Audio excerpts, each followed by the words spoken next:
Welcome back, everybody. Cooling things down, but not drastically. I mean, it's still actually pretty nice out there. Our standards are so low right now after the so cold, wet spring we have had. It's not raining and it's above freezing. We're like, we're good. Got it. That's all right. Now, but it was a really beautiful day. We've got a time lapse for you from the Reserve Golf Course out in Washington County. And what I love about this, well, many things, the sunshine, of course, but these clouds, they're called fair weather cumulus clouds. Notice how they try to build up. You see them start to bubble up, and then they just kind of level out because the air is too stable. They try to punch their way up, then they reach a stable layer in the atmosphere, and they just get squashed, and so they never really develop. So good for us, and that's why, one of the reasons why, we climbed to 62 today, the first time we've broken 60 in the month of April. Amazing, right? 60 in Aurora, and not in a good way necessarily. The Dalles was 64, Medford 65. That was the hot spot in the state of Oregon today. Beautiful bluebird day up on Mount Hood. Here's the blue. Wait for it. I've got the bird. There it goes. But really, it was a gorgeous day up on the mountain.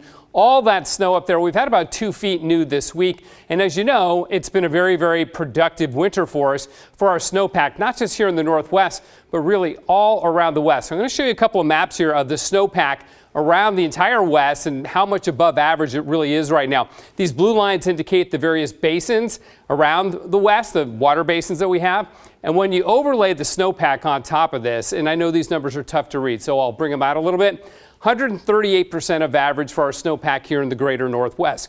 California, 234% of average. In parts of Arizona, 450% of average with their snowpack. That's amazing. There's even some sub-basins, smaller river basins in southern Utah that are over 700% of average. Now, this bodes really, really well for the water supply throughout the West, including the Colorado River Basin, but also some of the big reservoirs in California, like Mount Shasta, the biggest reservoir. I know there's a lot of information here, but what I want you to focus on is this blue line right here. That's where we are right now. This is full capacity of Mount Shasta, and we're only not that very far below it. I mean, we're way above the historical average.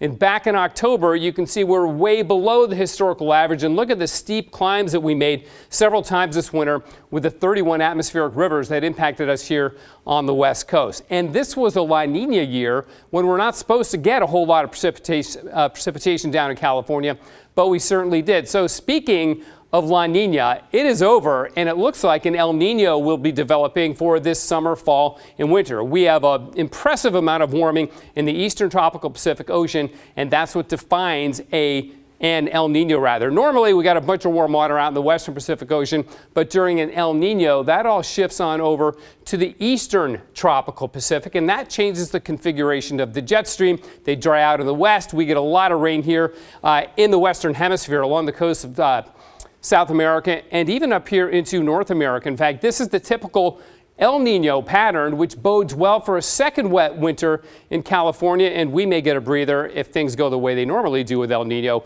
here in the Northwest. We'll wait and see on that. Here's what's going on right now. We'll be dry and warm again tomorrow. This system will bring us rain as we go into Sunday. But you know what else is out here? It's pretty interesting. This is satellite imagery showing ash from a Russian volcano out in Kamchatka, which is in eastern Russia. See these pink areas? That's ash, and it actually delayed flights from Portland, Seattle, and Spokane up to Alaska. They canceled several flights up there. Look at this. That's ash on top of the snowfall there over in Russia. Just amazing. It's on top of the snow, as I mentioned, but pretty impressive. We've got video for you of the actual eruption from Russia. I mean, and it's called Shivlush is the name of that volcano. So really amazing in that it's impacting us all the way over here in North America. See some lightning even being created by that volcanic eruption in this video. So pretty wild stuff there. All right, it's 53 degrees in Portland right now, but still clear. We'll take that. That's good by this spring standards. Partly sunny early tomorrow, then the clouds begin to roll in. We're going to see a high temperature about 59, so we're near 60. Good weather for that Timbers game at Providence Park. There's the rain Sunday, Monday, Tuesday, Wednesday, but it should dry out and warm up at the end of next week, and we'll be back at the end of this break.